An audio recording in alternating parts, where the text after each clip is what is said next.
नमस्कार. PM Gaikwad channel मध्ये आपलं स्वागत आहे. आज आपण शेंगदाण्याचे लाडू बनवूया. मी 200 ग्राम शेंगदाणे घेतले आहे, 200 ग्राम गूळ घेतले आहे. आपण जेवढे शेंगदाणे घेतलो तेवढे आपण गूळ घेऊ शकता. आपण कमी पण घेऊ शकता, जास्त पण घेऊ शकता. आपण शेंगदाणे चुलीवर पण भाजून घेऊ शकता, इंडक्शन चुल्यावर पण भाजून घेऊ शकता. आपण गॅसवर भाजून घेऊया, तव्यावर ठेवूया.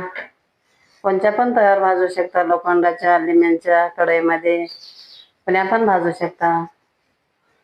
आपलं तवा गरम होऊ देऊया.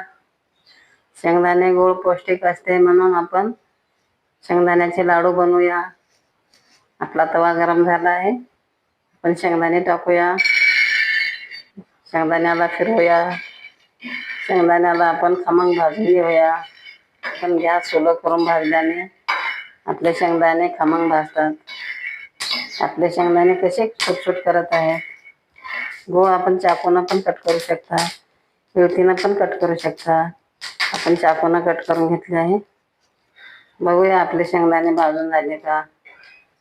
आपले शेंगदाणे भाजून झाले आहे एकदम खमंग. गॅस बंद करूया, परातीमध्ये काढूया. 2 मिनिटं शेंगदाणे थंड होऊ देऊया. 2 मिनिटं झाले आहे, आपले शेंगदाणे थंड झाले आहे. शेंगदाण्याचा शिलटा काढूया.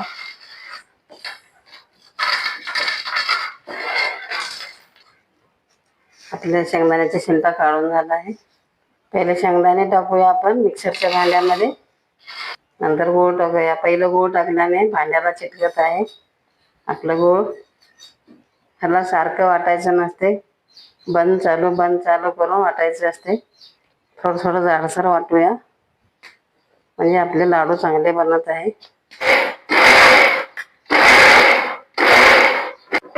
या पद्धतीनं आपण सर्व शेंगदाणे गूळ वाटून घेऊया. बाउलमध्ये काढूया. आपले शेंगदाणे गूळ सर्व वाटून झाले आहे. थोडेसे बदाम वाटून घेऊया, थोडेसे काजू वाटून घेऊया. थोडेसे काजू बदाम आपण बारीक करून घेऊया. काजू बदाम वाटून झाला आहे. गूळ शेंगदाणे वाटून घेतल्यामध्ये आपण मिक्स करूया. पाव चमच आपण इलायची पावडर टाकूया. चमचनं आपण व्यवस्थित मिक्स करूया.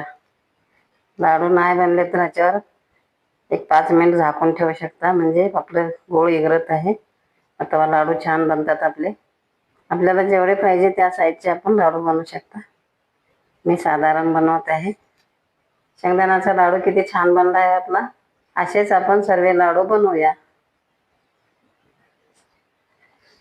दाखवायचं ठेवायचं असं.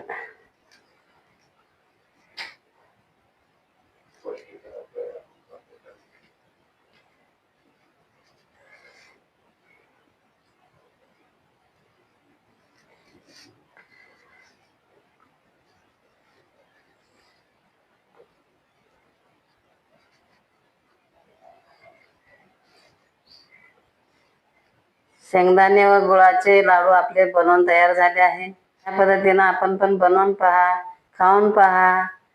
जर तुम्हाला हा व्हिडिओ आवडला असेल तर व्हिडिओला लाईक करा. असेच आणखी व्हिडिओ पाहत राहण्यासाठी चॅनलला सबस्क्राईब करा.